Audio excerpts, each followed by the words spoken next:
Hey guys, Sonance here, back in our video. So in this video, we're gonna discuss vocal samples. So let's face it, when you want to have vocals on your track, it's super hard to work with vocalists. Either they are too expensive, you have no access to them, stuff like that. So the solution is to use vocal samples, like I do a lot in the videos.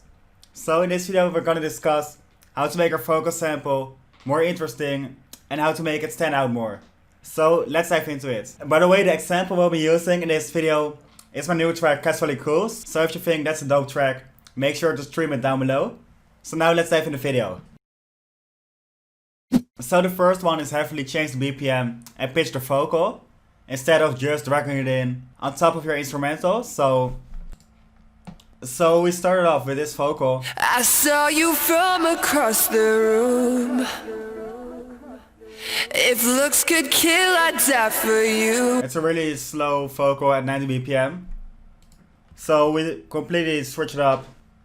So we sped it up 30 BPMs, sounding like this. I saw you from across the room.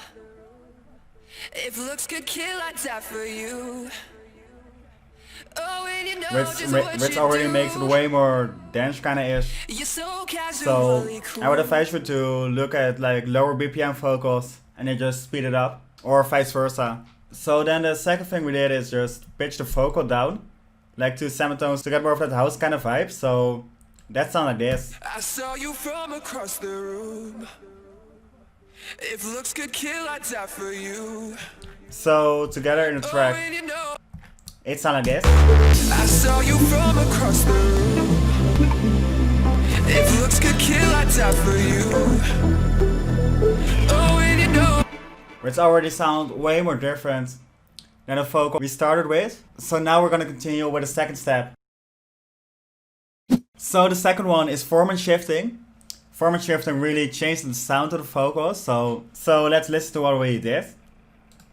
We copied over the vocal, added the manipulator with a 6 formant down. So what formant shifting does is changing the interval between the tone of the vocal. So instead of just pitching, it lowers down on the one side 3 semitones, and on the other side it pitches it up 3 semitones.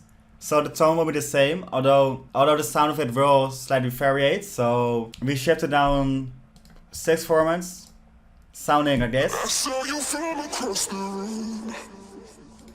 If looks could kill, I'd die for you. Instead of this. I saw you from across the room. So that's quite a difference. Let's see how it sounds in the track. I saw you from across the room.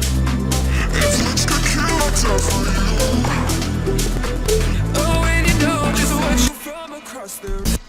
So to keep it interesting. So now let's move over to the third step. So at the first step, we'll be diving into making variations. So what we did is we cut out the vocals and we heavily panned them. I saw you from across the room. So this one to the left, If looks could kill. this one to the right. Besides that, it's the formant pitch one. So those variations will keep it interesting. Instead of just using the normal vocal sample, we panned it and we formant shift some parts. So together it will sound like this.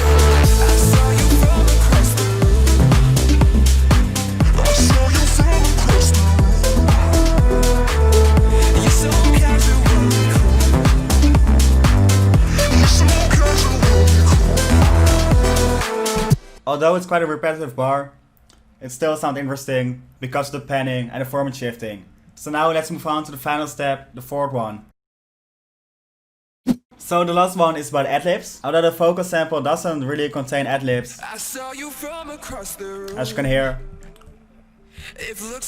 we use another vocal sample, this one, which kind of has the same voice as the original sample. So when mixing ad-libs, it doesn't really matter. People can't really tell the difference between those vocal samples. They can't really hear it's a different vocalist.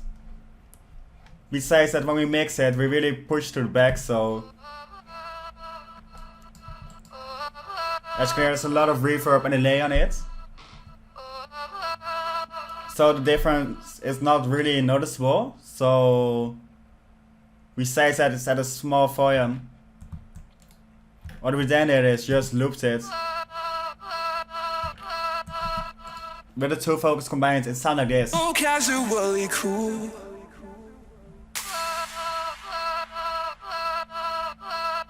Which in my opinion, it really sounds at the same vocal. So you can take different vocal samples and combine it.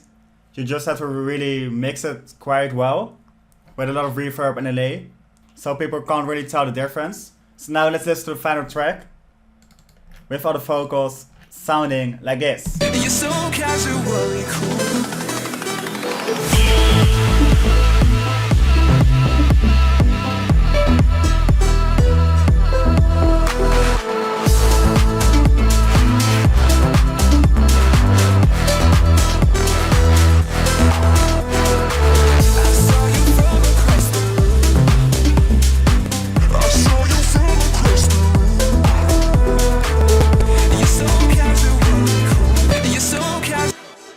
And that's it for the video, so if you want to stream the song, make sure to take the link down below. If you like the video, please leave a like to see more, hit the subscribe button, and I'll see you all in the next videos.